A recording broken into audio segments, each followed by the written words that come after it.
buksan mo ang pinto!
Alamin ninyo ang kwento ng mga taga San Diego.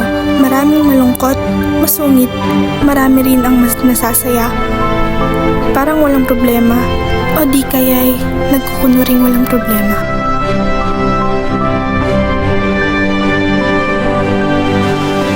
Sa isang malaking bahay nakatira si Don Santiago de los Santos na higit na kilala bilang Kapitan Tiago. Kilala siya sa buong bayan dahil sa kanyang kayamanan, lalo tigit sa kanyang kabaitan, isang gabi sa kanyang tahanan.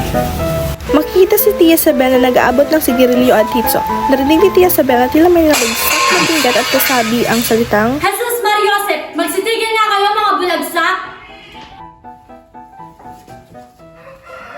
Napakalaking handa nito. Anong sa tingin mo? Naturalmente, si Don Santiago ay napakayaman.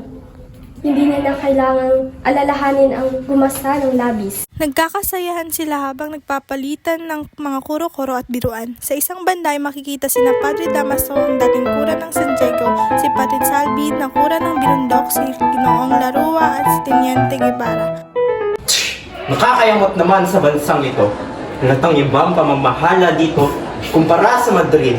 At ang masama pa, puro mga Indio ang nakatira dito. Ayoko talaga ng mga Indio. 20 taon ang nagsilbi at nagtiis sa pagdidildil ng kanin at saging sa San Diego bilang Kula Paroko. Ngunit nang umalis ako, ay ilang matatanda at dorseros hermanos lamang ang naghatid sa akin. Mga walang utang ng loob. Magdahan-dahan kay Padre Damaso. Pagkat nasa ilalim tayo ng bahay ng isang Indio. Tama siya, Reverensya. Baka magdamdam si Kapitan Tiago. Huwag kayong mag-alala. Tagal nang hindi itinuturing ni Tiago ang sarili niya bilang isang Indio. Malayong-malayo na siya sa mga ganung walang galang na tao. Sigurado naman kung hindi kasi saklap ng nangyari sa inyong sa amin. Nako, sigurado akong nagsayang kalaman ng pera sa pagpunta rito. Wala kang ibang kakainin kundi tinola sa handaan at matutulog ng hindi nasasayahan.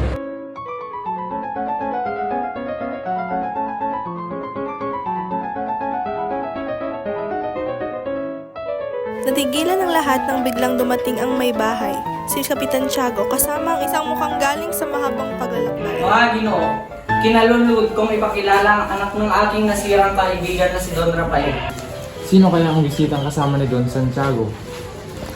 Siya si Juan Crisostomo Ibarra. Galing siya ng Europa. Sinundo ko siya mula sa kanyang paglalakbay. Ginalulugod ko kayong makita at makilala. Aba, Padre Damaso, ang kura ng San Diego, isang matalik ng kaibigan ng aking ama. Mukhang nagkakamali ako. Patawad po, Reverensya. Hindi ka nagkakamali, Hugo. Ngunit kahit kailanman ay hindi ko tinuring na matalik na kaibigan ng iyong ama. Kung gayon, ikaw pala ang anak ng nasirang si Don Rafael. Naway, ang kasiyahang nabagkait ng iyong ama ay nabasayo. Isang mabait na tao ang iyong ama. Nakilala ko at malimit ko siyang makasama. At masasabi kong isa siya sa kagalang-galang at matapat na mamamayan ng Pilipinas. Maraming salamat po sa pinawin niyong papuri sa aking ama. Duda ko tungkol sa kanya ang nangyari. Ako na kanyang anak na walang kaalam-alam. Pagkaraan ay makikita si Ibarra na nakikipagkilala sa mga kalalakihan at kababaihan sa kabilang banda ng bulwagan. Ako si Juan Crisostomo Ibarra. Kahit na magagandang taga-Europa, wala pa rin tatalo sa ganda ng kababaihan ng ating bansa. Sus! Kasinungalingan! Marahil dala mo rin iyong tinuran mula sa ibang bansa. Natigilan uli ang lahat nang may pinahayag si Kapitan Tiago. Mga mahal kong panauhin, halina sa hapag. Handa na ang hapunan.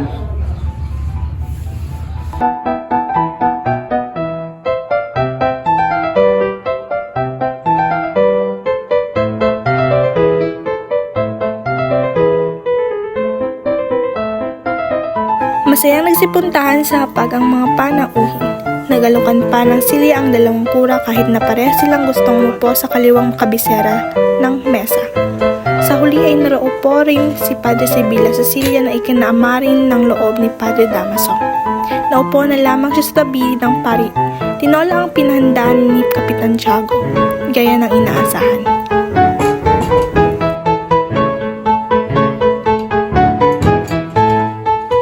Nagpasahan na ng ulam.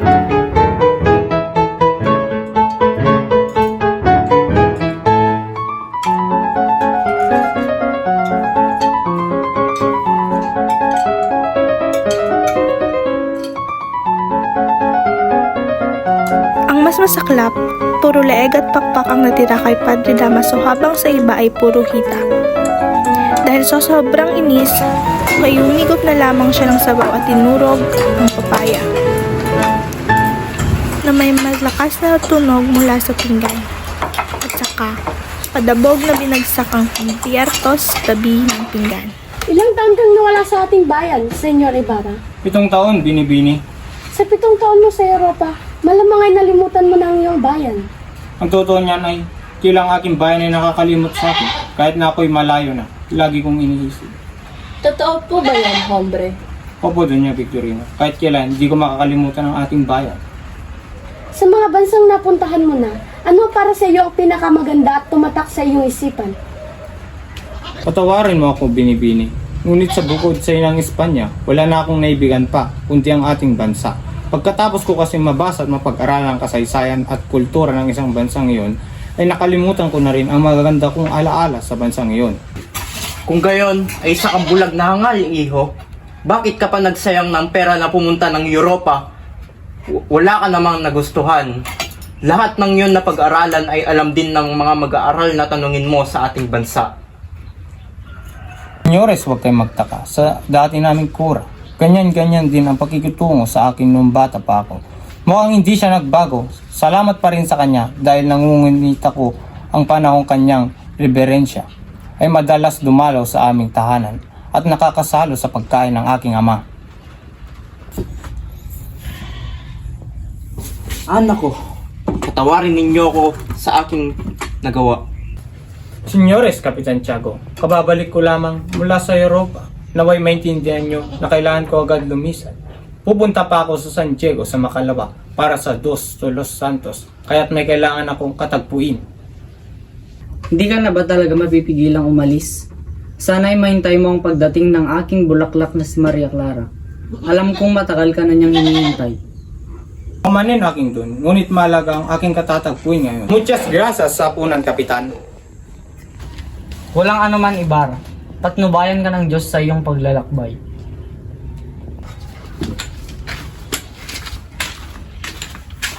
Nakita ninyo? Minsan napakasama ng pagiging bunga ng pagdadala ng inyong anak sa ibang bansa upang mag-aral. Lumalaki ang kanilang ulo at itinuturing ang sarili na mas mataas. Nawawalan sila ng galang. Si Ibarra ay lumalakad na di batid kung saan siya patutungo. Sa mahinang lakad ay narating niya ang liwasan ng binundok. Nagpatuloy siya sa daang sakristya. Naroon ang mga insik na nagtitinda ng sorbetes at mga babaeng nagbibili ng punong kahoy. Sa gabing ito ay parang isang pangarap ko lamang sa 7 taon ko sa Espanya. Naramdaman niya ang dentay ng isang magaang kamay sa kanyang balikat. Namalas niya ang klinyenteng nakangiti. Binata, mag-ingat ka sa mga lihim mong kaaway. Ang nangyari sa inyong ama ay dapat maging aral sa inyo. Patawan ninyo, naging mapagman sa inyo ang aking ama. Ngunit sa pagbabati ay wala ako, kahit ang mga lihim at mga kaaway. Hanggang sa huling hininga ng iyong ama na si Don Rafael, hindi siya makapaniwala na mayroon pala siyang tinatagong mga kaaway. Ngayon na lang po na ang dahilan kung bakit si Kapitan Tiago ay nag-alangan na magsabi sa akin sa nangyari sa aking ama. Bakit siya nakulong sa pilitan? Anong kasalanan niya?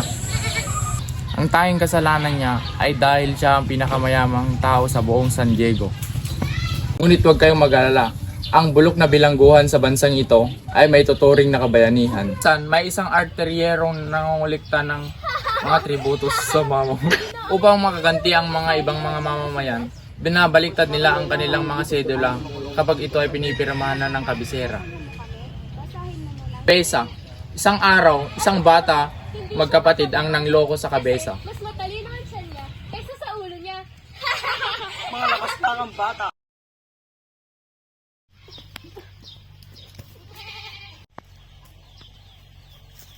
Maawa ka sa mga bata mong kabesa, huwag mo silang saktan.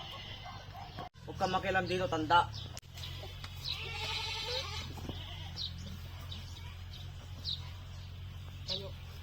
Samantala, sa bahay ni Kapitan Tiago. Nabusog kaya sa handaan ng mga bisita, Isabel? Palagay ko'y oo, Santiago. Siguradong nabusog sila sa dami ng handa. Nakakalungkot lamang at kailangan agad umalis ni Ibarra sa gitna ng kasiyahan.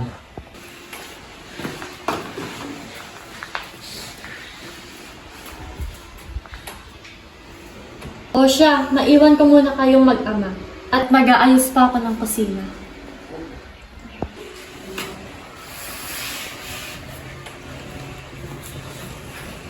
Tila yata may bumabagabag sa iyong kalooban, Ama.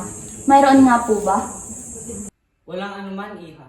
Nagpapasalamat lamang ako sa Panginoon at biniyayaan niya tayo ng maayos na buhay. Ngunit sa wari ko'y mas masaya sana tayo kung ang iyong ina ay hindi nawala sa atin ng maaga. Papa, huwag niyo na pong balikan pa ang nakaraan. Mabuti pa siguro ay matulog na kayo. Panigurado akong kayo'y pagod na pagod mula sa pagtanggap ng mga bisita kanina. Nagpapasalamat talaga ako sa Diyos at biniyayaan niya ako ng napakabait at napakapitagang anak na katulad mo. Habang nahihiga si Kapitan Tiago sa kanyang kama ay naiisip niya ang mga panahong lumipas. Ang kaligayahan ko ay siguradong buong-buo. Naalala pa noon ni Kapitan Tiago ang mga larawan ng nakalipas, ang pagsayaw nila ng asawa sa abando upang magkaanak na sinundan ng kanyang pagiging tatay kay Maria Clara. Hay buhay, o Pia, aking mahal na esposa. Naway makapiling ng lumikha ang iyong kaluluwa. Sumalangit ka nawa.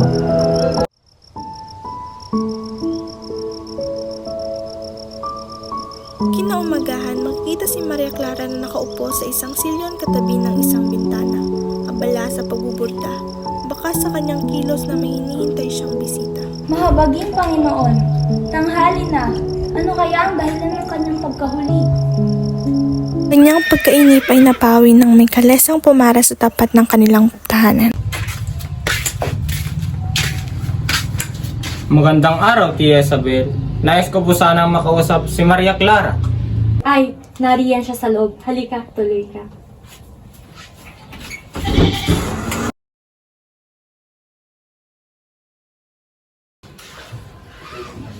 Como estas, Ibarra? Salamat naman at dumalo kang muli sa aming tahanan.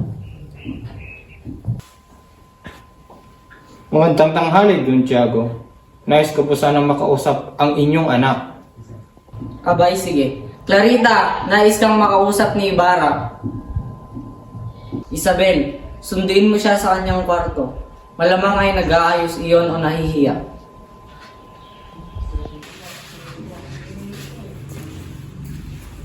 O ayan na siya.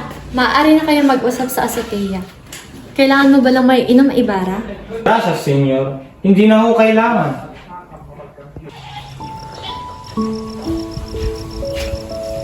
Maswerte ako at naipagsundo tayo ng ating mga magulang upang ikasal. Dahil kung hindi ako makakita ng isang babaeng katulad mo. Napakatamis ng iyong dila, Crisostomo. Siguro'y dahil dyan ay nabihag mga maraming kababaihan sa mga bansang iyong napuntahan. Isa ng magandang obra ng Diyos ang aking sinisinta. Bakit pa ba ako maghanap ng iba? Sinungaling, hindi ako mapaniwalang isinasara mo ang iyong mata pagdating sa ganda ng dilag sa Europa. Kagandahan ay isang panlasa ng isang tao at naroong sumusuri ang kagandahan mula sa aking puso. Ikaw lang ang pinaka-iniibig ko. Patawad, Sinta. Ngunit kailangan ko ng lisanin ng iyong piling. Bukas, Los Santos. Kaya't kailangan kong puntahan ng isang tao doon upang tulungan ako bukas. Naintindihan ko, Ibarra, naway makapaglakbay ka ng matiwasay. Ang aking minamahal, At nubayan ka nawa ng may kapal.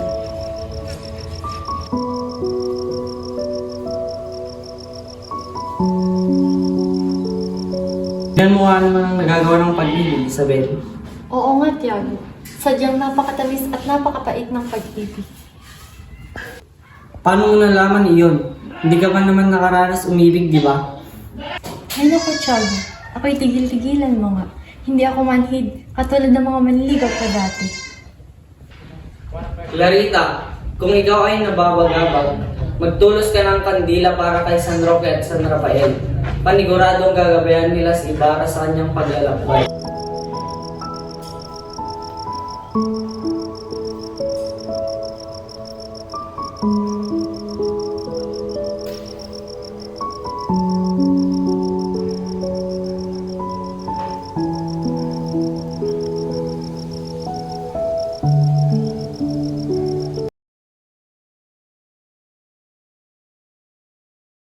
Kinaumagahan, aalis sina Tia Isabel at Maria Clara nang makasalubong nila si Padre Damaso. po, Reverencia. Magandang umaga rin, Isabel, Maria Clara. Mukhang may pupuntahan kayo. Saan ang inyong tungo? Pupunta lamang po kami ng Beaterio, Padre. Kukunin ko lamang po ang mga natirang gamit ko doon. O sige. Bueno, kakausapin ko lamang ang iyong ama.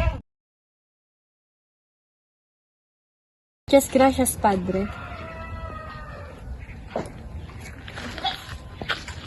Tignan lamang natin sino ang susunod sa akin. Nang umalis na ang dalawa, pumanhik na ng hagdan ng pari habang mukhang may iniisip. Santiago!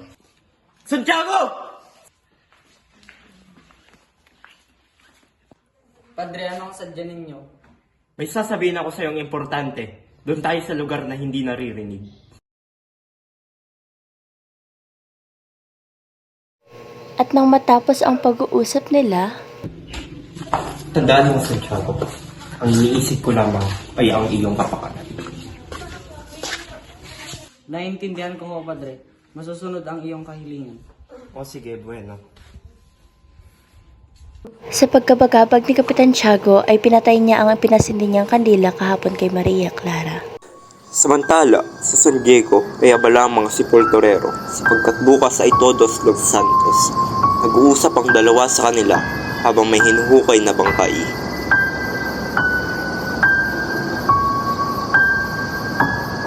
Hoy! Sa ibang lugar na tayo magukay. Bagong-bago pa yon. Pare-parehong bagong libing ang mga yan. Ayoko na! May dugo pa ang mga buto at ang buhok. Masyado ka naman maselan. Kung ikaw ang humukay ng ginawa ko, 20 araw ka lamang nililibing, madilim ang gabi at umuulan pa, namatay pa ang aking ilawan. Saka kilabot naman ang sinabi mo. Tanggalan pa ako ng ataol kaya't lumabas ang kalahating katawan ng bangkay, saksakan ng baho, at binuhat ko pa yun sa gitna ng malakas na ulan. Bakit mo ginawa yun? Bakit mo inukay ang bangkay? Sino nag-utos sa'yo? Sino ba, kundi ang kurang malaki? Anong ginawa mo sa bangkay? Para kang gwardiya sibil kung magtanong. Ang inutos lang sa akin ng kurang malaki ay ilibing siya sa libingan ng mga inchik, ang bangkay na hinukay ko. Hindi ko nagawa dahil malakas ang ulan at malayo ang libingan ng mga inchik. Ituloy mo na ang iyong ginagawa.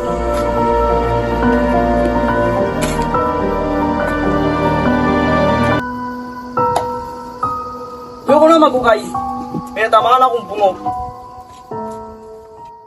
Dahil sa Todos Los Santos, noong araw na iyon, ang sementeryo ng bayan ng San Diego ay nabuhay muli dahil sa pagdagsa ng mga tao. Pumunta rin si Ibarra para bisitahin ang puntod ng ama kasama ang isang utusan.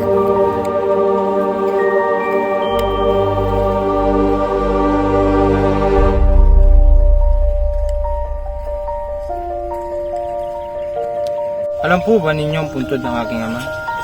Opo, senyorito. Tinamnan ko po ito ng halamang adelfa at nilagyan ng malaking krus upang hindi ko po makalimutan.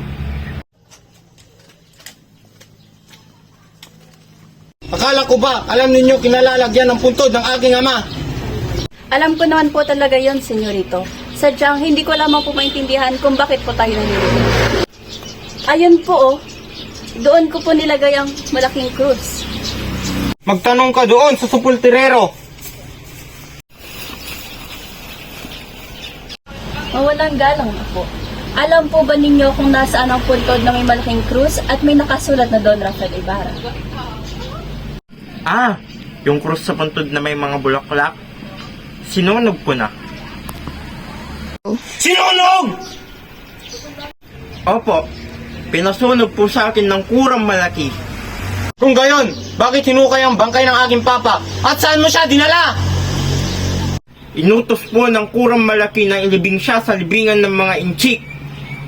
At ginawa mo naman ang sinabi niya! Hindi po. Mabigat po ang bangkay at napakalakas ng ulan. Kaya nilagak ko muna sa ilog ang bangkay niya. Patawad po, senyor.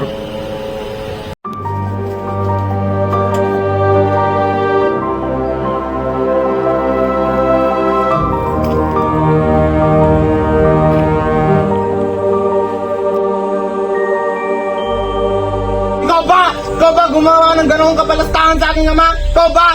Sumagot ka! Kung ano man iyon, sinasabi ko sa'yo, wala akong kinalaman sa sinasabi mo. Kung hindi ikaw, sino? Sigurado akong hindi ako hinahanap mo, kundi ang pinilitan kong kurang si Padre Damaso.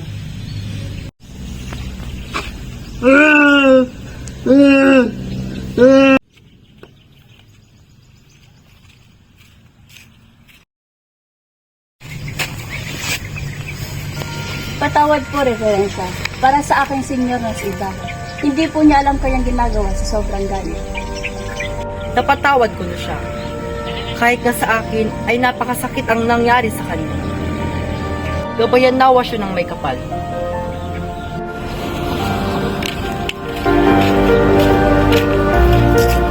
Samantala, sa ikalawang palapag ng kampanaryo ng simbahan ay makikita sina Crispin at Basilio, magkapatid na sakristan ng simbahan. 10 taong gulang si Basilio habang 7 taon si Crispin. Ang pahinga na naman tayo. Kanina pa tayo nakatayo dito at nagpapatunog ng kampana. Di pa pwede, papagalitan tayo ng sakristan mayor. Oo nga pala. Ilan ang sasyendoin mo ngayong buwan? 2 reles na lamang, Crispin. Bayaran mo na kaya yung sinasabi nila na ninakaw ko sa simbahan. Sige na, para hindi na sila manggulo at makauwi na rin ako. Naku po, Crispin. 2 multa na ang inabot ko sa sakristan mayor. Sinasabi nilang ninakaw mo ay 2 unsa na ginto. 32 reles iyon. Kumbaga ay 32 kamay. Hindi sasapat ang sweldo ko sa hiningi nila. Natatakot na kasi ako eh. Napakasama kasi ng kura. At lalo ng sakristan na mayor. Napakasinungaling nilang lahat. Umuwi ka na lang ngayon. Tsaka sabihin mo kay Inang na ayaw natin magsakristan. Alam ko naman paniniwalaan ka ni Inang. Kaya ikaw na lang ang magsabi sa kanya. Sabihin mo na lang na may sakit ako. Kaya hindi ako makauwi. Huwag ka magsalita ng ganyan, Crispin. At dumating ang itinuturing nilang berdugo ng simbahan, Mga pasaway ang sakristan mayor. Kahit kailan kayo, wala kayong ginawang tama sa simbahan. At ikaw, Basilio, magmumulta ka ng 2 relas dahil sa hindi magandang tunog ng kampana. Hindi ka rin umuwi ng alas 8 kundi alas 10 na ng gabi. Tuhuliin ako ng gwardya. Wala na akong pakialam at sasagot ka pa? At ikaw, Crispin, hindi ka umuwi hanggat hindi mo binabalik ang 2 onsang bilis na iyong ninakaw. Kahit kailan wala kayong galang, pati simbahan pinagnanakawan ninyo! Di ko nang buhay yun ninakaw eh. Wala akong ninakaw na kahit ano. At sasagot ka pa? Ito ang sayo! Aray ko po! Tama na po! Huwag mo akong pigilan! Basilio! Crispin! Iwan! Crispin! Samantala, sa labas ng bayan ay makikita ang maliit na dampa ni Sisa, ina ni Basilio at Crispin. May saya siyang nagluluto ng tuyong tawilis, tapang baboy ramo at isang hita ng patong bundok. Nagsahin siya ng kanin at kamatis sa kanilang sigado sausaw. matutuwa si Crispin at Basilio sa mga handa kong ulam. Nakita kong gutom na gutom sila mula sa simbahan. Siguradong magugustuhan ni Crispin ang hinanda kong toyong tawilis na pinakamaborito niya habang pinipigaan ng kamatis. Buti na lamang nakahingi ako kay Pilosopong Tasyo ng tapang baboy ramo at hita ng patong bundok. Siguradong maglalaway si Basilio pag nakita ito. Nagugutom ako, Sisa. Aba, mukhang masarap ang hinain mo matikman nga.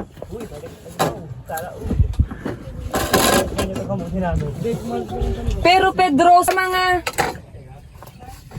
Aalis na ako. Hindi mo nang ba hintay ng pagdating ng mga anak mo? Ang alam ko yung sisweldo si Basilio ngayong araw. Ganun ba? Pagtira mo ako ng isang riles. Sige na, aalis na ako. Ang ina, buksan mo ang pinto! Ina, buksan mo ang pinto!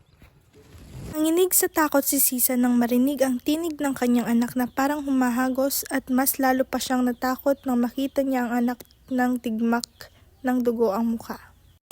Jesus Mariosep! Ano nangyari sa iyo, Basilio? Ito mag-alala, Inang. Naiwan si Crispin sa kumbento. Iwan?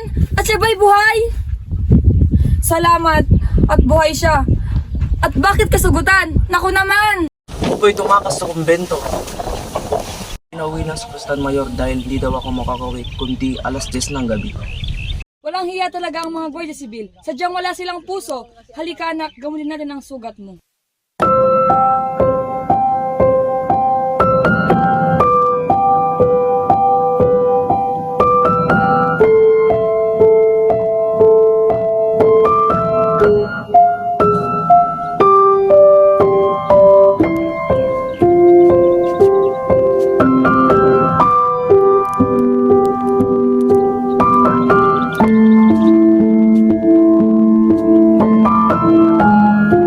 Pasensya ka na anak at tawilis lamang ang natara sa inyo. Naganda ako ng masarap na ulam, ngunit kinain ito ng ama nyo. Pagpasensyahan nyo na lang din siya. Hindi po ba niya sinaktan? Huwag ka mag-alala anak, hindi naman niya ako sinaktan. Bakit daw naiwan si Crispin sa kumbento? Pinarusahan po siya ng Sakristan Mayor dahil nagnakaw daw po siya ng 2 unsa ng ginto. Mahabaging Panginoon, hindi naman ganun ang anak ko. Hayaan mo anak, at kakausapin ko ang kura bukas. Walang gayang na bata! Magnanakaw! Tama na po! Bawa po kayo sa akin! Huwag kang magtago! Kasalanan mo yun! Hamal! Lapastangan, tignan natin kung hindi mo may balik ang ninakaw mo. Hindi mo ako ang nagnakaw! Bawa na kayo sa akin! Ang Sakristan Mayor ang nagnakaw! Huwag kang magbintang! At kahit kailan napakasama mo, napakasama ng pagkapatid! Inay! Kuya! Tulungan niyo ako! Bawa kayo sa akin! Aray! Walang iyak ng bata ka!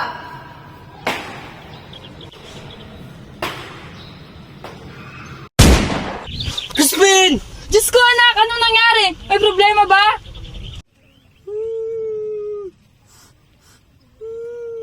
May problema ba, Basilio? Inaya ko naman magsakristan. Kunin mo na po si Crispin sa kumbento. At kunin mo na rin po ang huli kong sweldo.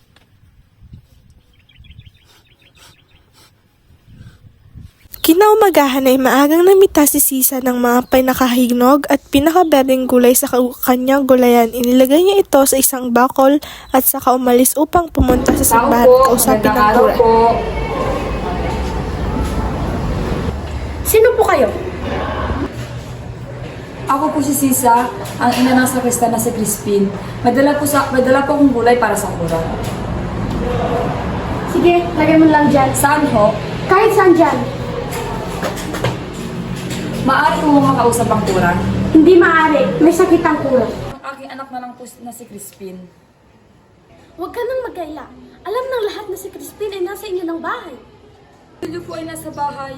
Ngunit ang aking anak na si Crispin ay naiwan na rito.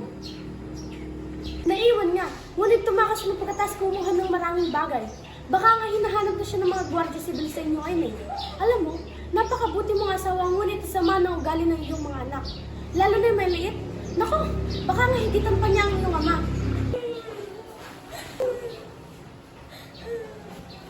Hindi mo ba naintindihan? May sakit ang kura. Hala, doon ka sa lansangan mo magulgol. Sulong!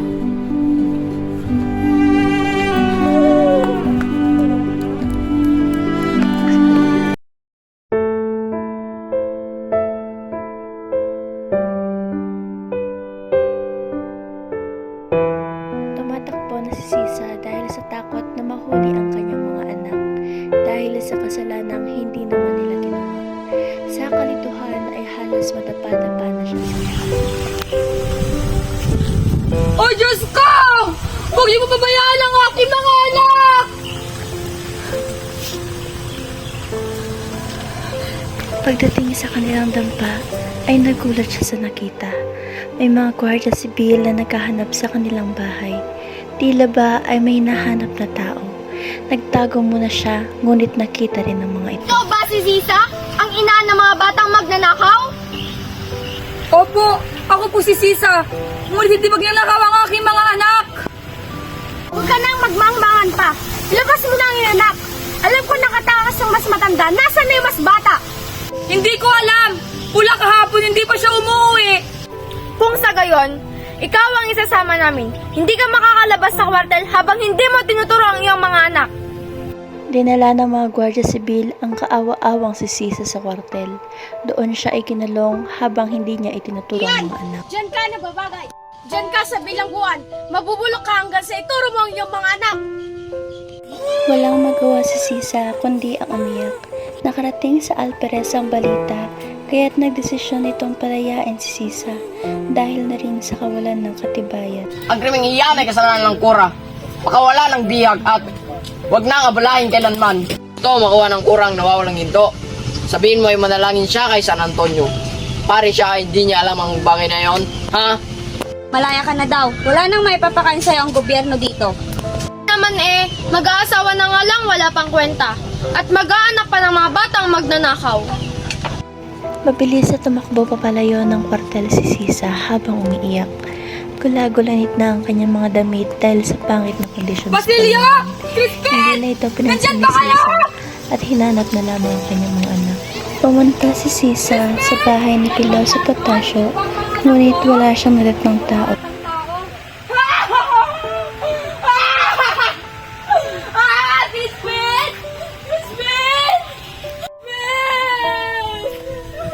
Inang! Inang! Nasaan po kayo? Inang! Inang! Ito po kayo? Inang! Hoy, ikaw yung hinahanap naming bata. Huwag kang gagawa ng masama. Sa takot ni Basilio, ay di sinasadyang napunit ang tela ng kanyang damit na may bahid na ng dugo. Nakarinig si Sisa ng putok ng baril mula sa kanilang bahay kaya't pinuntahan niya iyon. Basilio! Crispin! Nandyan ba kayo? Ba't dito ni Basilio? Basilio! May dugo! Mapula! Dami dito ni Basilio! Basilio! Anak ko! Anak ko!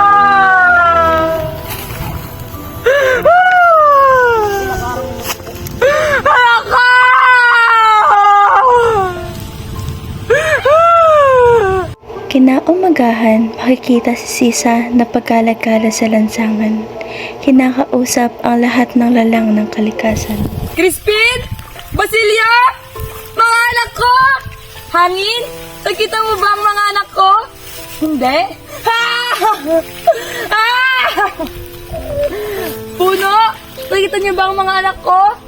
Hindi rin? Ah! Ah! Ah! Ah!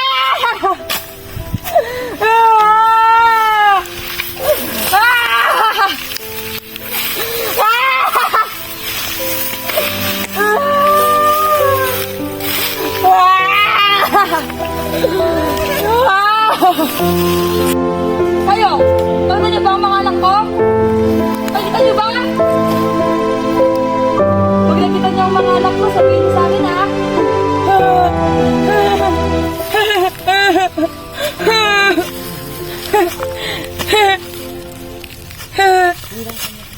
Inang! Inang! Nasaan po kayo? Inang!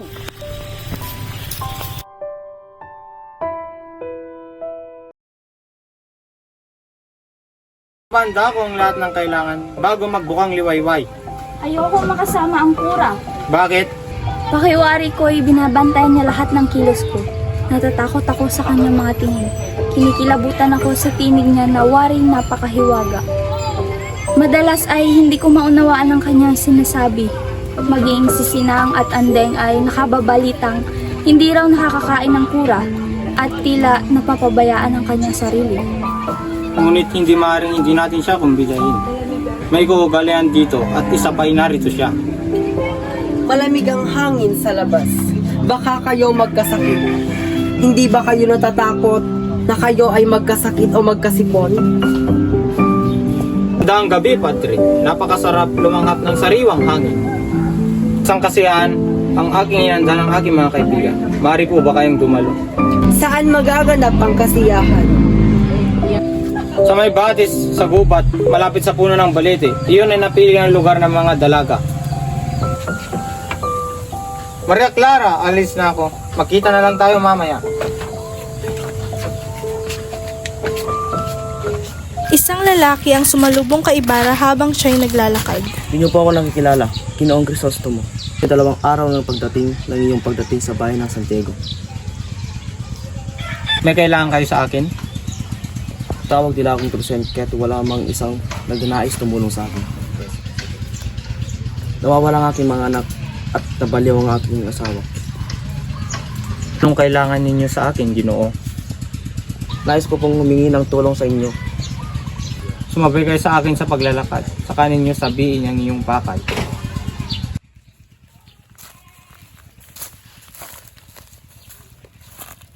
Sa tabi ng lawa, makikita ang mga magkakaibigan na nagkakasiyahan kasama ang kanilang mga tiyahin at mga ina.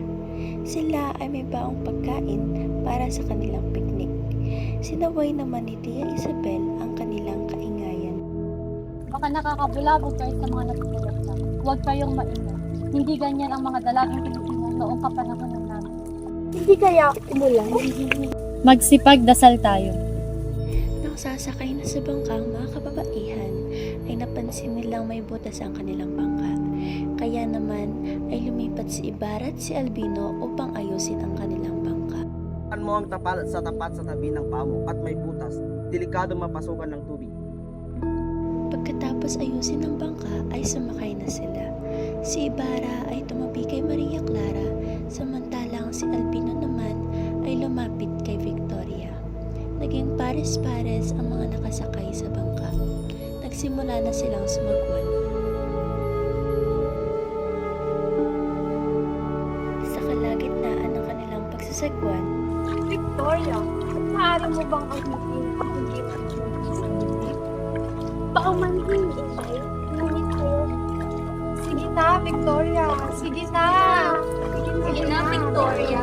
Si Maria Clara na lang. Maria Clara, maaari ka bang umawit? Oo naman, Maria Clara. Malulungkot ang aking mga awit. Sige na, sige na.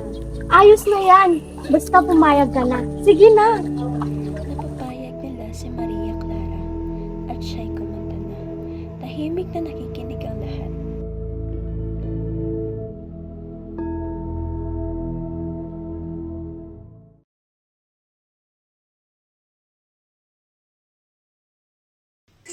Nang sumunod na umaga, si Ibarra ay humingi ng payo kay Pilosyo Potasio. Nariyan ka pala, Ginoo. Abala ko po ata kayo. anong may paglilingkod ko sa Ginoo. May nais lang po sana akong isang guni sa inyo.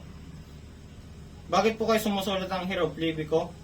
Dahil hindi ako sumusulat sa aking panahon, kundi sumusulat ako sa hinaharap. Panahon? Sa ngayon, na mababasa na nila ang aking mga sinulat. Tiyak na hindi nila papahalagahan ito at susunugin pa nila ito. Ngunit, ang susunod na lahi, higit na mas matalino. At kung ito'y kanilang babasahin ay sasabihin nilang hindi pala lahat ay natutulog sa panahon ng kanilang mga ninuno. Anong wika po kayo sumusulat? Sariling wika nating Tagalog. Maaari po bang gamitin ang hieroglifiko sa wikang Tagalog? Higit na mas mabuti ang alpabetong Tagalog kaysa gamitin ang wikang Latin. Nga pala, natatandaan mo pa ba yung pagkakapatay ng buwaya? Opinyon ko lang naman, subalit tingin ko'y sinasanay niyang gambalain ang inyong kasiyahan pagkat hindi siya imbitado at dumating pang lasing ang kanyang asawa. Nais ko po sanang humingi ng payo sa inyo, gaya ng ginawa ng aking ama, noon siya'y nabubuhay pa. Nais ko pong magpatayo ng isang paralan bilang pag-alala na rin ito sa aking kasintahan. Matagal na akong pinapangarap niya, pangarap niyang isang baliw at isipin din ng mga tao baliw. Kayo, dahil humingi kayo ng payo sa isang taong nagpapakamalan na baliw. Para sa kanila ay matatalino ang mga kapitan kahit walang binag-aralan at walang ginawa kundi maging sunod-sunuran sa kura. Bakit hindi kayo humingi ng payo sa kura o sa kapitan o sa ibang pang may tungkulin? Maaari nyo silang sundin, maaari rin hindi. Niniwala ko na mangyayari ang aking plano na walang sagabal. Patuloy ang plano ninyo kung kayo'y makikipagtulungan sa mga taong sinasabi ko. Ito ang makapangyarihan ng kura, subalit hindi ako lubusang naniniwala sa mga mapang-abusong lakas at kapangyarihan. Ang taong bayan ay naniniwala sa katwiran, pamalaang may mabuting hangarin.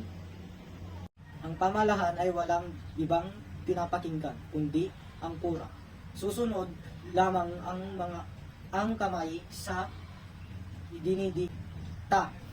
Parang isang pagmamalabis ang iyong payag. Sa katunayan, wala pa akong bayang dumaraing.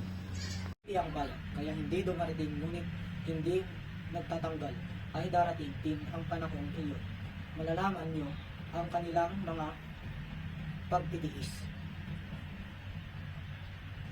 Naunawaan ko ang iyong ibig sabihin, ngunit dapat ninyong malaman ang mga nanggagaling na utos sa itaas ay hindi dapat pinapatupad pagdating sa ibaba. Ang namumungkulan ay mapang-abuso. Dalawa lamang ang maaaring ninyong gawin. Ang yumukod sa mga makapangyarihan o hindi yumukod sa kapalit ay kapamakan. Hindi ko ba maaaring mali ng sabay ng Espanya ang aking bayan? Bakit ako yuyukod kung hindi kailangan? Sapagkat ang lupa ay inyong tinatakpan, ay nasa kapangyarihan ng mga tao, napapabalik ng kanilang mga kamay. Nagpapalik ng kamay? Nakalimutan po ba ninyo, sila'y may kagagawan ng pagkamatay ng aking ama. Hindi ko nais ipaghiganti ang aking ama. Alang-alang sa kapanganan ng relihiyon.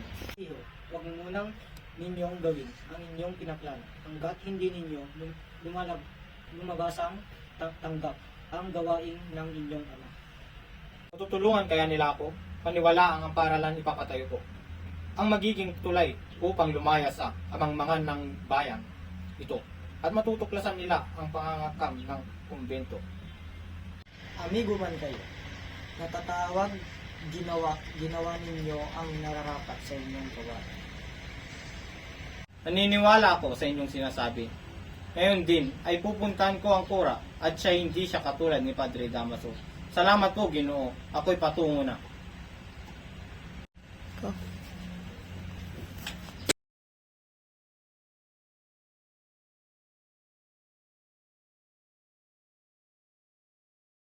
Gumagana ang panghugas na iyan. Iyon, kahit sa konti lamang ang persa, kaya kong may taas at may baba ang mabigat na batong ito. Isang tao lamang ang kailangan upang mailinya ng maayos ang bato. Mahusay bata, saan ka natuto ng gantong arkitektura? Namatay po ang aking ama sa pagtatrabaho sa mga Ibarra. Senyor, kanila ko po ito natutunan.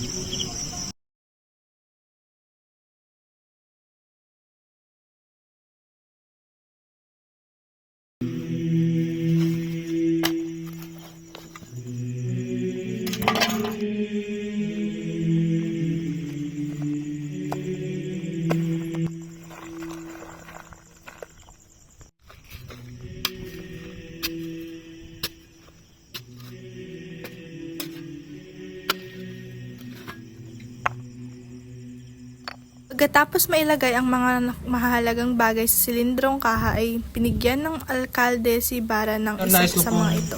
Bigay ito sa'yo. Senyor, baka gusto mo muna maglagay ng kaha at ako ng bato. Hindi na, alkalde. Bayaan nyo na eskribano sa kanyang trabaho. Mababa na kayo dyan, kung hindi ay hindi ko na pag-uutos na iugos ang bato. Huwag mag-alala, ligtas ako. Napilitan si Ibarra na bumaba, kinakabahan si Ibarra sa pagbaba. Ang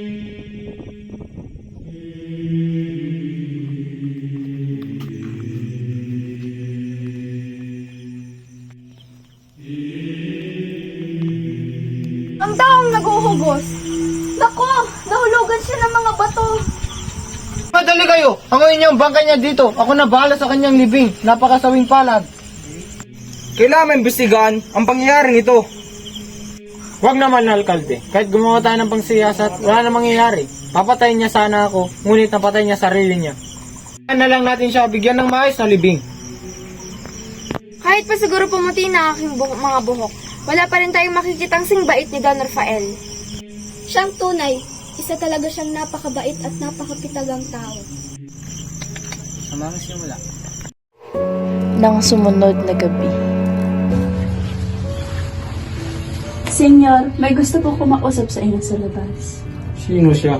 Hindi po siya nagpakilala, pero ang sabi po niya ay kakilala niya raw po siya. Sige, papasukin mo siya.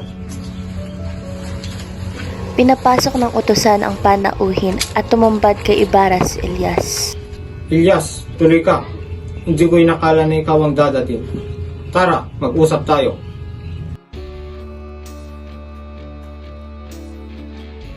Huwag, senyor. Ngunit dapat kayo mag-ingat na. Marami kayong hindi nakaaway. Hindi lang ikaw ang una nagsabi sa akin yan. May pa silang nagtatago sa mga nakangiting mukha at mabait na katauhan. Mas mabuti na malaman ng inyong kaaway na kayo hindi nag-iingat at kayo nagtitiwala sa lahat. Ikinalulungkot ko lamang ang pagkamatay ng tao yun kanina. Kung nabubuhay pa siya, malamang na pag-inabangan pa natin siya upang matuntun ko ang iba ko pang kaaway. Patawad, Don Ibarra, ngunit nagkakamali kayo. Sa galit niya, kung siya'y nabubuhay, ay magtatago lamang siya sa ating baluktot na pamahalaan. Ngunit mukhang nilalain ng Diyos ang mamatay siya. Sana ay lagi ninyong pagandaan ang bawat sandali dahil paniguradong naganda na rin sila upang mapagsaka. Bueno, senyor, haalis na ako. Maraming salamat po.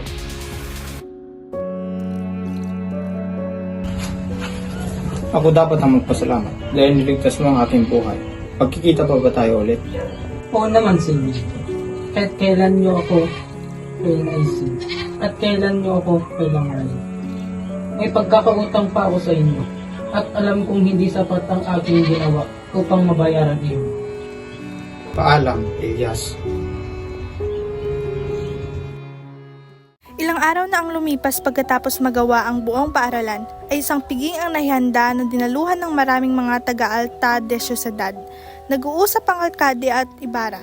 Puro papuri ang ipinukol ng alkalde sa Ba't uhaw. hindi niyo pagpatuloy ang inyong pag-uusap? Nabanggit lamang sa akin ni Crisostomo ang mga taong nakatulong gaya ng arkitekto at ng reverensya. Nakakatuwa ang mga taong kumukuha ng serbisyo galing sa arkitekto. Nagpapakita lamang ng kamangmangan ng isang Indyong nagdudunong-dunungan. Ako lamang ang gumuhit ng plano sa simbahang iyan. Subalit ang pinapatayang gusali ni Ginoong Ibarra ay nangangailangan ng eksperto. Eksperto? Ang isang paaralan ay binubuo lamang ng 4 na pader at isang bubong na sawali. Sandali lamang, Padre Damaso. Magbabayad ang lahat! Ngayon pa lamang ay pinaparusahan na ang ama ng isang ulupong Sobrang galit ni Ibarra ay hinawakan niya ang leeg ng pari upang hindi ito makakilos at saka inamba ang matalim na kutsilyo. Wala! Kahit sino man ang maaaring umalipusta sa aking ama. Itong paring ito ang pinakaiwas-iwasan ko. Isang paring walang galang, walang utang na loob. Isa siyang demonyong nagbabanal-banalan ay dapat na lang sigurong mamatay. Huwag, senyor. Huwag niyong hayaan ang sarili niyong magkasala sa Diyos. Magdasal ka lang sa lahat ng santo, Padre. Makita natin udugo, lusak ang dadaloy sa mga ugat mo. Crisostomo, huwag! Para sa akin, maawa ka sa kanya.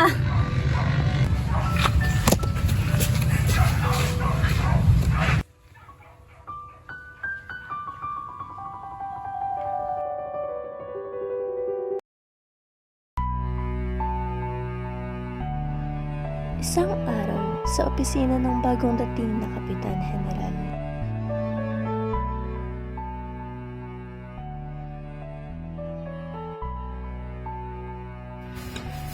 Kamahalan, kung pinapahintulutan niyo po, nais kayo mag-usap ni Don Crisostomo Ibarra. Don Crisostomo? Opo, ang napatawan ng ex-communion. Sige, papasukin mo ka. Gusto ko siyang makilala. Sunod, Kamahalan.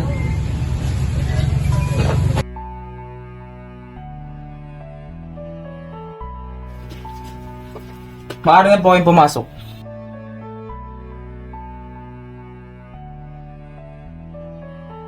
Nang nasa loob na si Ibarra,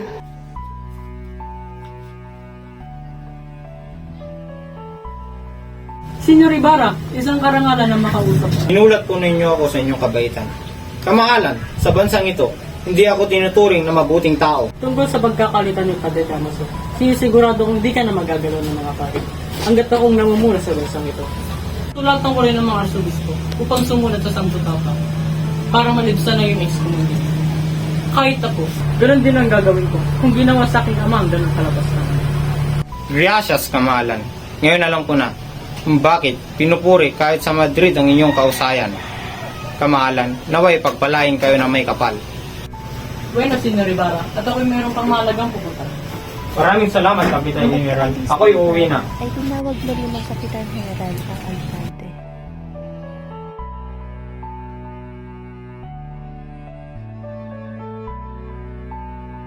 Alkalde, pinapaubaya ko na sa iyo ang seguridad ni Senyor Ibarra. At suportahan mo ang kanyang mga bigay. Sa bahay ng Alpares, sa parting bintana ay may makikitang silyo na laging inuupuan ni Doña Consolacion. Si Doña Consolacion ay isang gusgusing babae na gaasang Europea. Asawa siya ng Alpares, mas kilala siya bilang Doña Alparesa. Mahilig siyang mag-Espanyol at pautal-utal ng Tagalog upang hindi siya mahalata. Isang araw ay maririnig na umaawit si Sisa na inaalagaan sa bahay ng Alpares kaya pinatawag ito ni Doña Consolacion upang pakantahin. Tawagin mo nga ang babaeng banyo na si Sisa at siya pakakantahin ko. Pinapakuha ka ng aking Donya. Dito nakapagbigay galang kaya't agad na kinuha ni Doña ang nakasabit na latigo.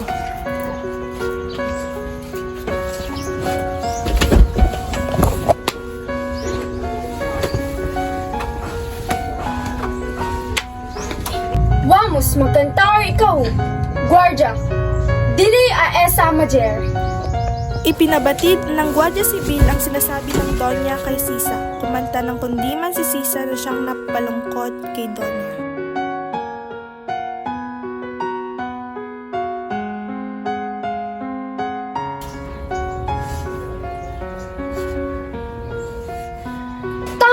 Tama na.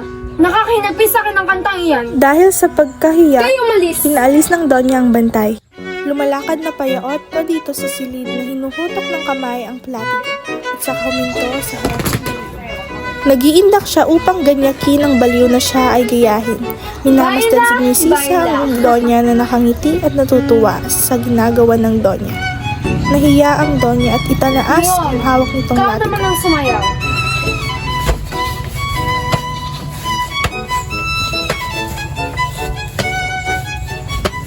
Baile, baile. Dumating ang Alpares na walang kibo. Anong nangyari sa iyo? Hindi ka man lang nagbigay ng magandang gabi. Guardia! Dalhin mo ang baliw na ito at sabihin kay Marta na bigyan ng ibang baro at gamutin ito. Bukas ay ihatid siya sa bahay ni Ginoong Ibarra. Patakbong na naog si Kapitan Tiago at Tia Isabel nang narinig nila ang pagtigil ng sasakyan sa harap ng bahay. Ang dumating ay si Dr. Tiburcio de Espadanya, ang asawa nito na si Dr. Doña Victorina de los Reyes de Espadanya Nais ko ipakilala at sa iyo, Linares. si Don Alfonso Linares de Espadanya. Siya ay kinikilalang nag-iisang kalihim ng lahat ng ministro.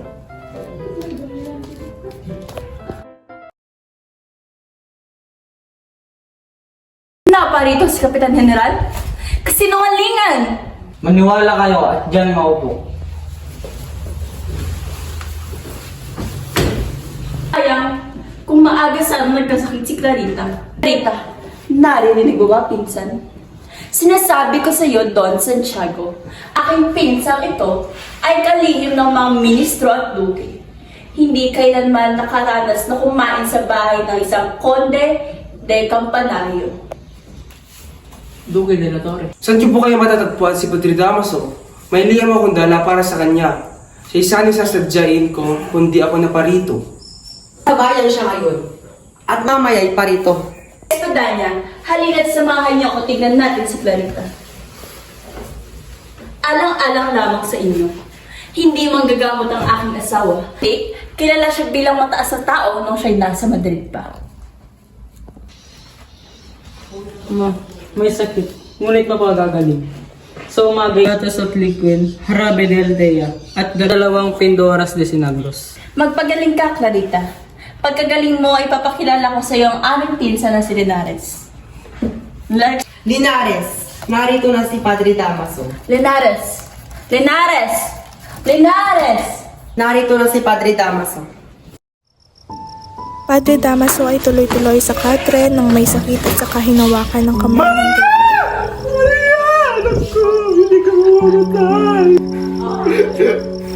Namangha si Maria Clara nang idinilat ng kanyang mga mata dahil sa iminalas niyang anyo ni Padre Damaso. Siya ay lumabas at nasilong ng palad na nasa balkon ni Maria Clara ay binuhos niya ang kanyang damdamin. Si Doña Victorina ay lumapit kay Padre Damaso na ito'y matiwasay na at ipinakilala si Linares. sa inyo si Linares.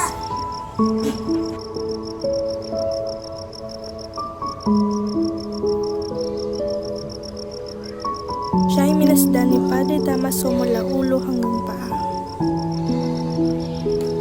Ah, ikaw ang inaanak ni Carlicos. May liham siya sa akin ukol sa'yo. Ngunit hindi kita kilala.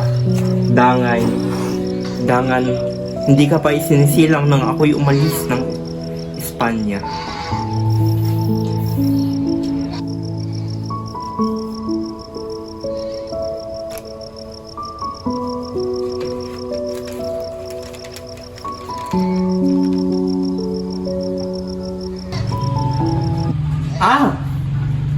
Naghahanap ka ng mapapasukan at asawa. Sa mga papasukan ay madali. Marunong ka ba magbasa at sumulat? Ako po'y nag-aral ng pagkawan ng gol mula sa Universidad ng Central. Jasket! Para kang isang mainhing babae. Bibigyan kita ng isang babae. Oo, babae. Hindi naman po ako nagmamadali, Padre. Isang babae. Alis na kayo, di ba? Halika! Kausapin natin si Kapitan Tiago.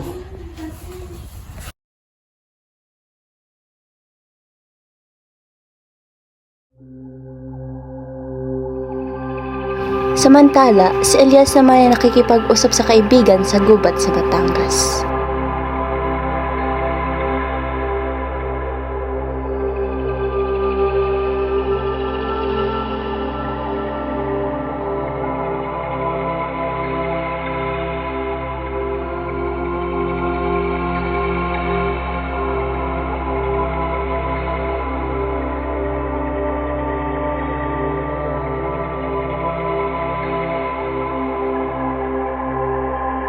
Huwag natin hayaan dumagtak ang dugo, Kapitan. Alam kong tutulungan tayo ni Senyor Ibarra. May paabot niya ang ating mga inahin sa Kapitan General na malagas sa kanila. Hindi ako kumbisibo, lalo't pa siya'y mayaman. At ang tanging nilang ginagawa ay magpayaman lamang. Bigyan niyo po ako ng pangangataon upang gawin ng plano ko. May sasagawa ito, maiwasan ang pagdanak ng mga tubo. At kung ikaw ay hindi nagtagumpay, at kung gayon, ilalagay ko ang aking sarili sa iyong pamamahala. Napangiti ang kapitan sa ipakilala narinig mo kay sa akin Alias. ang mga kasama mo at ang kanilang sinapit sa pagbamalupit ng mga Espanyol. 4 na araw mula ngayon, magpadala ka ng 1 taon makikipagkita sa akin sa kaibayan ng Senyor. Sasabihin ko sa kanya ang mga kuha natin kay Senyor Ibarra. Kung pumayag man si Senyor, ay makukuha natin ang ustisya. Kung hindi naman, ay sigurado ako ang unang maglalatas ng magsinang ulo. Maghihintay ako, Elias, para sa kapayapaan at kalayaan. Sana'y magtagumpay kayo sa inyong mga binabalak. Araw.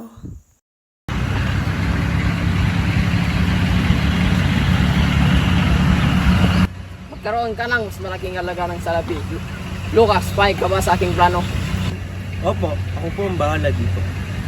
Ay papangako mo ba na walang makakalam kung hindi tayo lamang?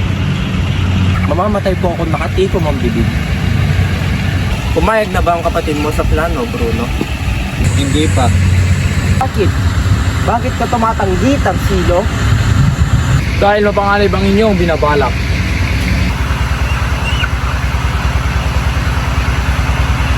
Lucas, peraman mo naman ako ng pera mo. Kahit 4, 3, 2 release lang. Babayaran ko rin ng doble. Ngunit hindi sa akin ang perang ito. Nilalaan lamang ni Senyor Ibarra sa mga taon sasang-ayon sa plano. Patawarin ninyo ko, ngunit hindi ko kayo mapapahiram. Binigyan ni Lucas ng pagkakataon ng magkapatid para mag-isip at mag-usap. Tatanggapin ba natin ito? Oo, ngunit sabihin muna natin kung ilan ang kukuha natin. Pagkaraan ng ilang minuto. Lucas, magkano ba ang mapapala namin dito? Bawat isa sa inyo ay tatanggap ng 30 piso at tigit sa 10 piso sa bawat maaya ninyo. At kung ang plano nito ay magtagumpay, lahat na sumali ay tatanggap ng tigit 100 piso. Mayaman si Senyor Ibarra, tandaan niyo yan. Kung gayon ay payag ako. Ako rin, Lucas. Naglalakad ang mag-asawang Desoldanya sa lansangan sa katanghaliang tapat. Tumitingin-tingin sila sa mga bahay ng mga Indio. Ang panay pintas at panlilipak ang maririnig sa bibig ni Doña Victorina.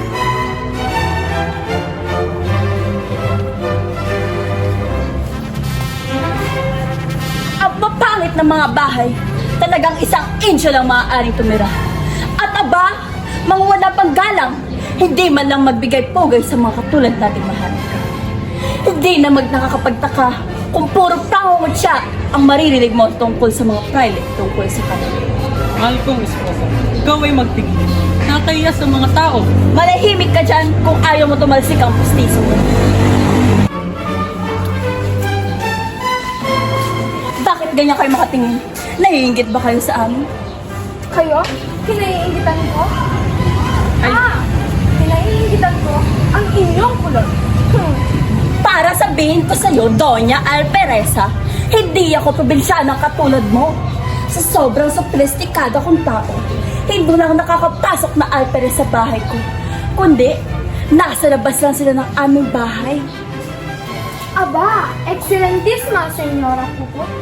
Hindi nga nakakapasok ang mga Alperes, kundi ang mga palikyod na tulad ng iyong asawa. Aba, talagang ginagalit mo ako, ha? Stop! Gusto mo ng gulo?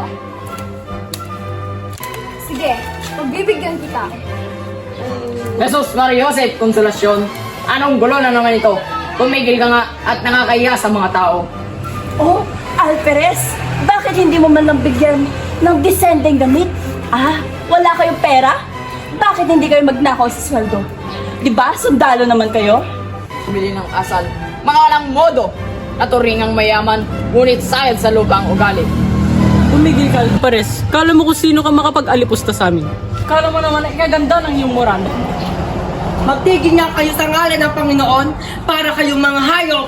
Ano naman kayong mga tao, nakahihiya kayo. Iyang isipin na pati kayong mga taga-syudad ay gumagaya na rin sa mga Indio. Samantala, sa bahay ni Kapitan Tiago, si Maria Clara, Linares, Sinang at Victoria ay nag-uusap. Gaya ni Ibarra, ay nagpunta ka rin pala sa maraming bansa. Marahil na magkaparehas kami ni Ibarra ng hilig. Linares, puntahan mo nga sa bahay nila si Alperes at hamonin mo ng sable. Bakit Doña Victorina? Ano nangyari? Dahil siya at ang Kerida ay nilibak kami. Responsibilidad mo ipagtanggol kami, kung hindi ay malalaman lang tunay mong pagkatao. Doña Victorina, huwag kang maingay.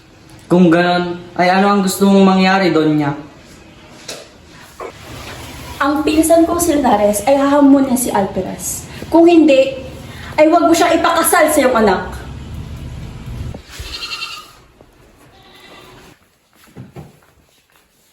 Bakit umiiyak si Clarita? Hindi siya nasabihan sa ating pagkakasundo na hindi si Ibarra ang kanyang papakasalan kundi si Linares.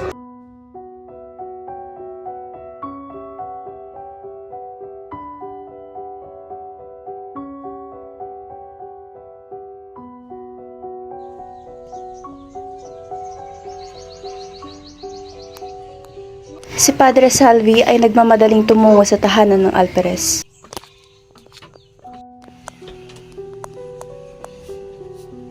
Ngayon ninyo mapapatunayan ang kahalagahan ng mga praile. Isang babae ang nangumpisal kagabi. Ganap na ikawalo ay sasalakay ng kartel. Papasukin ng kumbento at papatay ng mga Kastila. Magkaroon kayo ng pag-aalsa. Sino ang taong huhulihin ko? Huminahon kayo. Ang dapat niyong paghandaan ay ang pagsalakay nila. Padalhan niyo ako ng 4 na gwardiya sibil at pasabihan niyo ako sa kwartel. Tungkulin niyo iyan at kayo tatanggap ng medalya pagka kayo'y nagtagumpay. Sana'y huwag niyong kalimutang banggitin ang mga sinabi ko.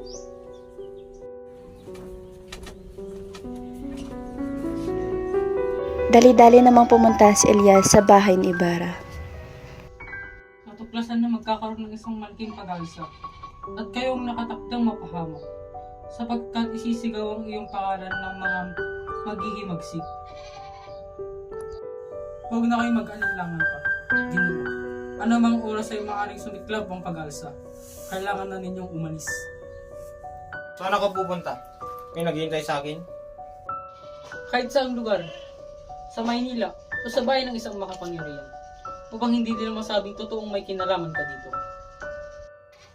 Paano kung ako magsuplong ng pag-aalsa? Ipin nila na kayo taksil at pinahin sila upang mahuli. Sunugin ang mga kasulatan. Tumakas at maghintay kung ano ang mangyayari. Yan ang dapat mong gawin. Si Maria Clara? Hindi! Mabuti pang mamatay na lang! Tulungan mo ako, Ginoo. Diyan nakatago ang kasulatan ng aming pamilya. Ibukod ninyo ang sulat ng aking ama na lalong magpapahamak sa akin.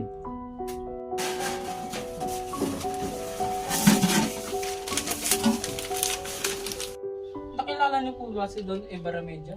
Siya ang lolo ko sa tuhod. Siyang dahilan ng kasawian ng aking angkan. Kayo ang tinuro ng Diyos sa akin para magiganti. Tignan niyo ako mabuti. Tignan niyo ang mukhang tong punong-puno ng pagtitiis. Samantala kayo nabubuhay, umiibig, may kayamanan, kinikilala, nabubuhay, nabubuhay! Nakita ni Elias ang iba't ibang armas at bumunot siya ng 2 balaraw. Anong gagawin ko? Siya ay nagtakbong bumaba ng bahay at iniwan si Ibarra. Oras ng hapunan at magkasalo-salo sina Kapitan Tiago, Tia Isabel at Linares. Ngunit nagdahilan si Maria na wala siyang planong kumain kaya niyaya niya ang kaibigang si Sinang sa piano. Galang na po, ngunit wala akong ganang kumain. Sinang, maaari mo ba akong samahan sa loob ng mga instrumento?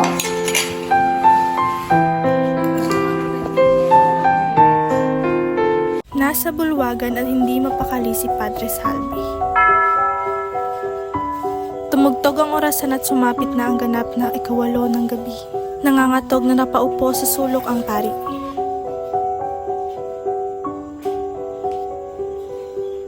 Pumasok ng bahay si Ibarra na nakasuot pang luksa at bakas ang matinding kalungkutan. Tinangkang lapitan ni Maria Clara ang kasintahan ngunit narinig ang magkasunod na putok ng baril. Naglabasan mula sa komedor sina Kapitan Tiago, Tia Isabel at Elias. Nagyakapan sina Maria Clara at Sinang habang panay ang usal ng dasal ni Tia Isabel.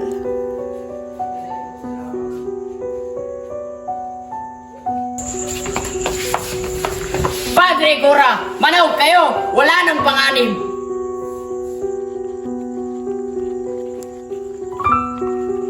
Yan daw ang aking pinakamabilis na kabay. Pagkatapos ay matulog na kayo. Sa ngalan ng hari ng Espanya, buksan mo itong pintong ito.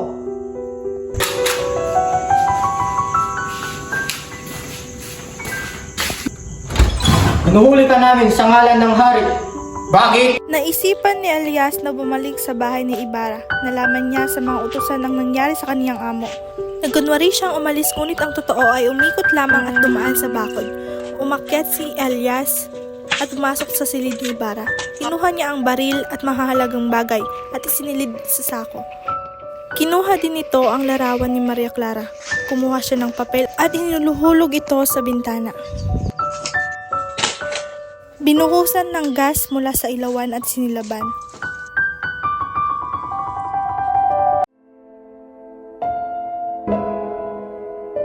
Ito ang buong tapang na nanlaban at ng utos sa mga kasamaan na tumakas. Ano ang pinangako sa inyo ni Crisostomo Ibarra para salakayin ang kwartel kagabi? Igaganti lang namin ang aming ama na pinatay niyo sa palo. Hanapin ninyo ang inyong dalawang kasama na nahulog sa bangin kahapon. Doon sila mabubulok. Sino ang inyong mga kasabwat? Dalhin niyo ang mga bangkay. Kilala mo sila? Hindi nagsalita si Tarasilo at sinimulan ng pagpalo sa kanya. Natakot, subalit nagkunwaring walang nakikita si Padre Salvi. Patayin na ninyo ako kung totoo kayong Kristiyano. Walang makuha na namang impormasyon at hindi na paamin si Tarasilo, kaya ito ay itinimba na sa balong nakakasulasok ang amoy. Hindi natagalan ng lalaki ang paghihirap at kalupitan hanggang sa mapugto ang hininga nito. Uusap sina Tia Isabel at Kapitan Tiago nang biglang dumating ang mga espadanya. Gracias, Señor. Muchas gracias, Señora, Señor. Muchas gracias. Talagang magagawa naman magkulad sa pamahalaan, hindi ba? Una pa lamang, nang makita ko si Ibarra, alam kong isa na siyang filibustero. Ano pa lang sabi ng Kapitan General sa kalagayan ni Crisostomo Ibarra? Kahit sa akin ng pinsan kong si Linares, na pwede na siyang bitayin. Hindi! Huwag mo na ipalihim sa aming pinsan. Alam kong ikaw ang tagapayo at... Nakita ng Donya na paparating si Maria Clara. Clarita!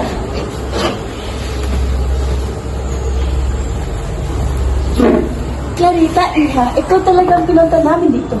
Buti naman at nakita na kita. Nais ko sanang ituloy ang usapan natin noon na hindi natapos. Halika, samahan mo kami. Mawalang ganang na po.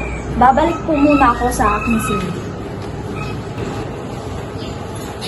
O siya, Tiago, kailangan matuloy ang kasal ni Maria Clara at aking pinsan na si Linares. Pagsabi mo mag-rouse tayo ng isang beses na. Ay, o siya, mauna na kami. Sige, salamat sa pagbalak.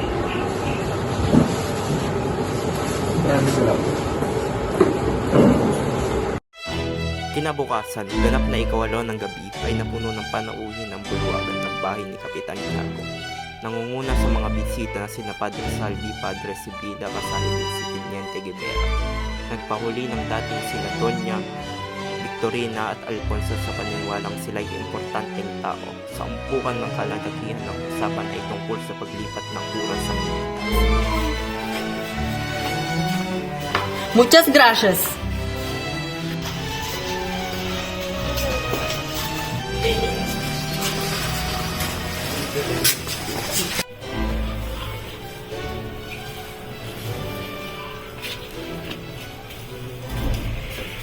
Kura, bakit mo pala kayo napalipat sa Maynila? Ako'y wala nang gagawin dito, kaya minarapat kong maglapit sa Maynila. Ako man ay alas ni Rin sa bahay nito upang pamunuan ng isang pangkat na magyayao parito sa iba't ibang lalawigan para buksayin ang rebulyon at pag-alsa. Ano po ba mangyayari sa Calebes Ferrero? Kung si Crisostomo Ibarra ang iyong tinutukoy, sa paniniwala ko'y dapat siyang bitayin gaya ng mga salarin noong himagsikan sa taong 1872. Kinilala niya ang kanyang sulat na ito. Ang sulat na ibinigay sa isang babae bago pumunta sa Europa. May malabo ang mga pahayag at talata na ipinapalagay na ito'y naglalaman ng mga pagbabanta laban sa pamahalaan. Paano nakarating ang sulat sa mga taga-usig? Sabi ng manananggol na ayon sa salaysay ng mga tulisan, na kailanman ay hindi nakipag-unawaan sa kanila si Juan Crisostomo. Malamang ay natakot ang babaeng binigyan at kusang isinuko ang sulat sa mga taga-usig. Marihal naman ay nalalaman ng pamahalaan ang tungkol sa sulat at pinuntahan nila ang napagkamalang binigyan. Biglang nilapitan ni Teniente ang papalapit na si Maria Clara. Mabuti nang ginawa niyang pagbibigay ng sulat. Nakatitiyak kayo ng magandang kapalaran. Mawalang galang na po.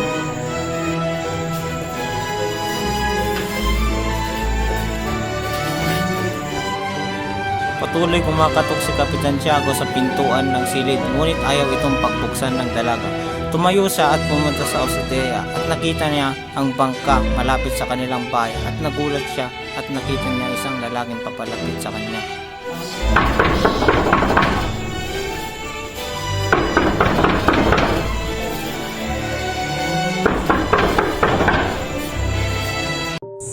Crisostomo? Ako nga!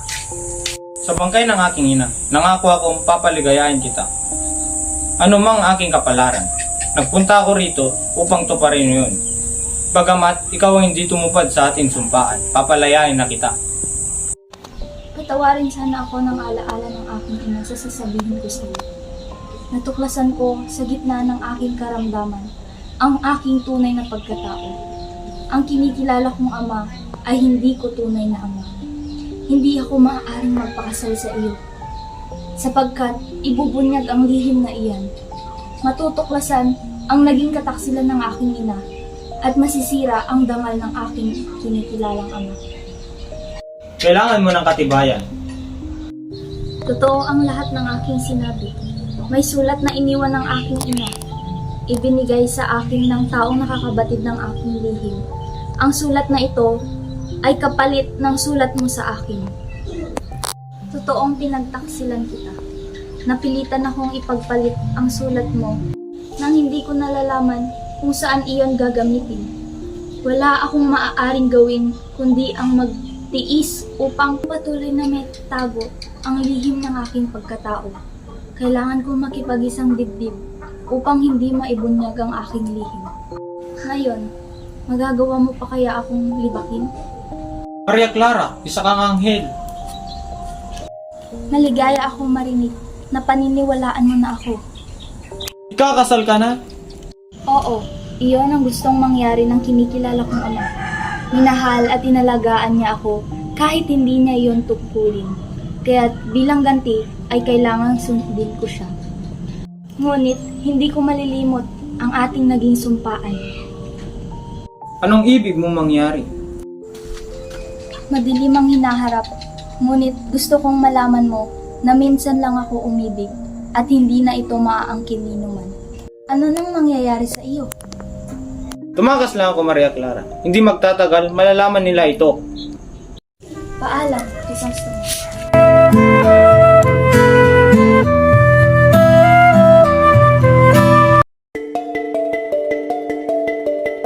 Mabilis na sumagwan si Elias patungo sa San Gabriel.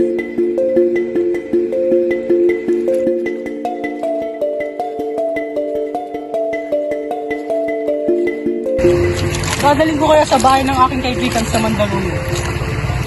Ihatid ko kay Don. Ang salapin ninyo ay tatago ko. Magagamit niyo iyon sa pangingibang bansa. Pangingibang bansa? Sa ibang bansa ay makakapamuhay kayo ng tahimik. marami kayong kaibigan sa Espanya. Matutulungan kayo para kayo'y mapatawad. Hindi niyo ako naunawaan. Naniniwala ako na iniibig ng bayan. Sapagkat wala kayong dinaranas sa paghihirap. Subalit isang araw, mararanasan niyo ang gutom at pag-uusap. Naniniwala ako na itatakwil niyo ang bayan ito. Humingi ako ng tulong sa inyo para sa sumumpan. Ngunit hindi niyo pinakinggan. Sila ang inyong pinakinggan. Ngayon ay tinutubos na nila ako at ituloy rin sa awal. May Katrinan ka, Elias. Ako'y taong umaayon sa takbo ng panahon. Malinaw na sa akin lahat ng gayon na ang ating bayan ay nabubulakit na kailangan ng panlunas. Isang kanser ng lipunan ng kailangan gamutin at sugpuin. Ang magtatanggol sa bayan ay isa ngayong Filibustero. 303 silang nagpapasa habang tayo ay naging sunod-sunuran. Walang pag-alipusta. Ngayong Filibustero, 300 silang nagpapasa sa atin habang tayo ay naging sunod-sunuran sa kanilang pag-api. Ngayon ay alos nawawalan na tayo ng pag-asa. Natuglasan na nilang yung pagtaka. Tumiga ka.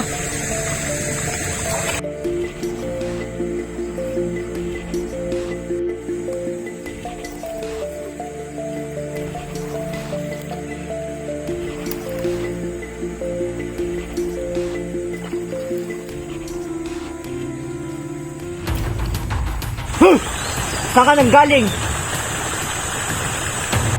Nirasyonan ko lang po ng damo ang hukom matkuras sa Manila. Sige, maaari ka nang magpatuloy. Basta huwag ka lang magsakay ng kahit na sino-sino. Kasi may bilanggon na nakatakas. Kung siya'y iyong nahuli, tiyak na magagawaran ng gantimpala. Sige po, salamat. Liliwas tayo para mapagtamalan ng pagkakin ng kami. Marapat siguro tayo maghimagsik. Makinig kayo sa ating kasabihin. Mayaman kayo at maaari kayong magbayad ng iyong mga kasama. Ngunit baka ang malit na tao lamang ang nasasaktan. Kaunting kalayaan at katarungan lamang ang hinihingi ng mga kasama. At hindi ang pagtataksil sa kasama. Kung gayon, ay gagawin ko itong mag-isa. Elias, hindi ako papayag na matapos akong maging matapat sa bayan. At ang paghangad sa kaugalian na ito'y igagamit ko sa atin. Kailangan may lantad ko sa bayan ang kapihang kong ito. Hindi nawalay kabubuluhan ang paghahangad ng kalayaan. Maaari ba ninyo akong hihatid sa bundok? Nagpatuloy sila sa pamamangka hanggang sa marinig nila isang tinig na sumisigaw. Hinahabol sila ng isang palwa. Nandito na po tayo sa Santa Ana, ang lugar kung saan ginagol kong maraming masasayang araw. Ang lahat ng alang-alang iyon ay hindi na may babalik. Itosto mo, mauli tayo! Kayo nang mamangka sapagkat papalun ako. Lulundag ako sa tubig para akong kanilang tulisin. Ililigaw ko sila.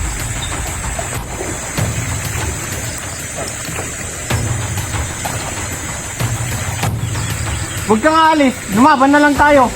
Hindi tayo magtatagumpay. Wala tayong sandata.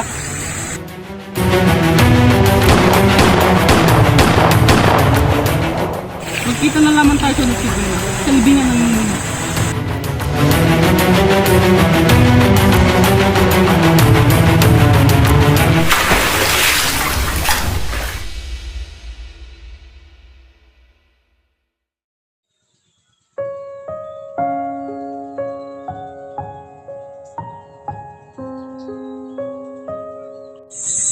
Natatakot ka, no?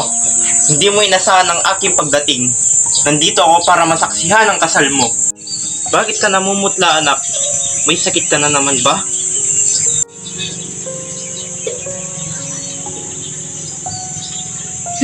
Wala ka bang tiwala sa akin na inama mo? Sabihin mo sa akin kung ang nangyari sa'yo. Sabahan ninyo ako. Tulungan ninyo ang aking ama para di matuloy ang aking kasal. Buhay si Ibarra. Gusto kong lumaban, umasa at manalig. Ibig mabuhay para marinig kahit paano ang mga bagay tungkol sa kanya. Ngayon, patay na siya! Bakit pa ako mabubuhay at magtitiis? Linares kay... Maaari akong magpakasal ni Numan noong nabubuhay pa si Crisostomo. Ano namang ang gusto ang ama ko kundi malalaking ugnayan sa mga nasa puder. Pero ngayong patay na siya, walang sino mang tatawag sa akin na asawa. Kumbento o sementeryo lamang ang pagpipilian ko. Anak ko, patawad. Hindi ko sinadya ang kalungkutan mong ito. Mahal mo pala ako eh. Huwag mong hayaang ako'y malungkot habang buhay. Patay na siya! Ibig ko na rin mamatay. O maging madre. Isang madre, hindi mo lamang alam. Anak ko, ang buhay ng misteryosong nakakubli sa mga pader ng kumbento. Matanda na ako, Maria. Hindi na kita mapapangalagaan, pati na ang kaligayahan mo. Humiling ka ng iba pa. Mahalin ng kahit sino mang binata, wag lang ang kumbento. Bento o ang kamatayan. Ko, pinarusahan mo ako. Pagpalain niyo ang aking anak. Ayokong mamatay ka. Magmamadre ka. Diyos ko, talaga nga narito ka nga. Nagpaparusa sa akin.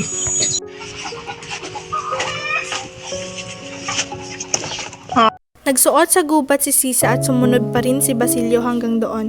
Makailang ulit na nadapa at bumangon si Basilio pero hindi pa rin siya tumigil sa pagsunod sa ina.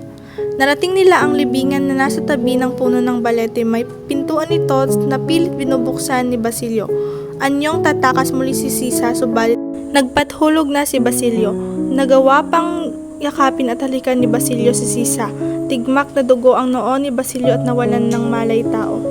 Pinagmasdan ni Sisa ang mukha ng bata at nagtigilan siya nang makilala ito. Napasigaw si Sisa at nagbalik ang alaala. Hinagkan at niyakap ng mahigpit ni Sisa ang anak hanggang sa nagpalugmok na rin ito.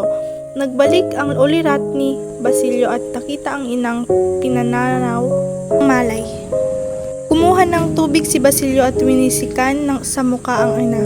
Idinikit niya ang tenga sa dibdib nito hanggang sa sinakmal ng matinding pagsikasindak si Basilio. Patay na si Sisa. Niyakap ni Basilio ang malamig na bangkay ng ina at pag-angat ulo ni Basilio nakita niya si Elias.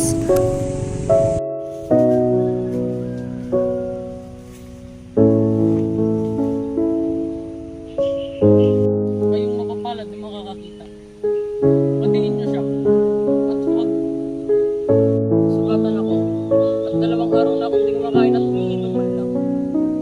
Hindi magtatagal. At mamamatay rin ako. Sunugin mo ang aming bangkay ng ina. Kung walang dumating na sino man, kain mo ang gintong binaon ko. Ariin mo iyon. At gamitin mo sa pag-aaral. Mamatay akong di man lang nasilayan ng buwang liwayway ng aking inambayan. Kayong mapapalad na makakakita. Patingin niyo siya.